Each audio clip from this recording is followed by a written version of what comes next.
தக் லைஃப் படத்தோடைய ட்ரெய்லர் பார்த்தீங்கன்னா, எஸ்டர்டே 5 மணிக்கு லான்ச் பண்ணாங்க. ஒரு வெறித்தனமான ஒரு ட்ரெய்லரா இருந்துச்சு.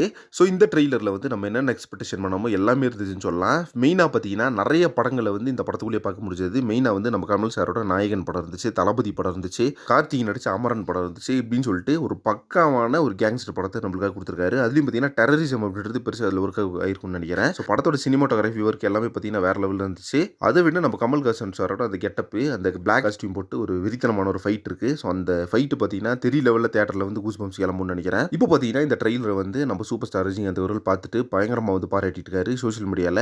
ஸோ அந்த ஒரு விஷயத்த தான் பார்த்தீங்கன்னா, கமல் சார் சொல்லியிருக்காரு. கண்டிப்பா இந்த படம் வந்து ஒரு மிகப்பெரிய வெற்றி அடையும். ஒரு மிகப்பெரிய பாக்ஸ் ஆஃபிஸ் கலெக்ஷன் குடுக்கக்கூடிய படம் இது அப்படின்ற மாரி சொல்லியிருக்காரு. அது மட்டும் இல்லாம மணிரத்னம் அவரோட ஸ்டைல்ல வந்து படம் வந்து எந்த மாரி குடுப்பாரு, அதுவும் இந்த வார் படம், இந்த ஃபைட் ஆக்ஷன் படம் இதெல்லாம் வந்து வேற லெவல்ல இருக்கும். ஸோ அந்த வகையில இந்த படத்த இன்னும் கொஞ்சம் டிஃபரெண்ட்டா கொண்டு போயிருக்காரு. இன்னும் வந்து அந்த ஆக்ஷன் சீக்வென்ஸ் எல்லாம் பயங்கரமா வச்சிருக்காரு. சினிமாட்டோகிராஃபி எல்லாம் பார்த்தீங்கன்னா, தூக்கலா வந்திருக்குது அப்படின்ற மாரி கமல்ஹாசன் சார் பயங்கரமா பாராட்டியிருக்காரு அப்படின்றது தான் உண்மையான விஷயம். ஸோ நம்ம ரஜினி சார் பார்த்தீங்கன்னா, கமல் சாருக்கு வந்து பயங்கரமான ஃப்ரெண்டு. இருந்தாலுமே இந்த படத்துக்கு வந்து அந்த அளவுக்கு ஒரு மிகப்பெரிய லெவல்ல பாராட்டியிருக்காரு அப்படின்னு நினைக்கும்போது ரொம்ப ரொம்ப ஹேப்பியா இருக்கு. ஸோ நீங்க எல்லாருமே இந்த படத்தோட ட்ரெய்லர் பார்த்துட்டீங்களா இல்லையான்றத கமெண்ட் பாக்ஸ்ல மென்ஷன் பண்ணுங்க. மேலும் சினிமா பத்தின விஷயம் தகவலுக்கு சேனல் சப்ஸ்கிரைப் பண்ணுங்க. நெக்ஸ்ட் ஒரு இன்ட்ரெஸ்டிங்கா பண்றேன். Thank you very much friends.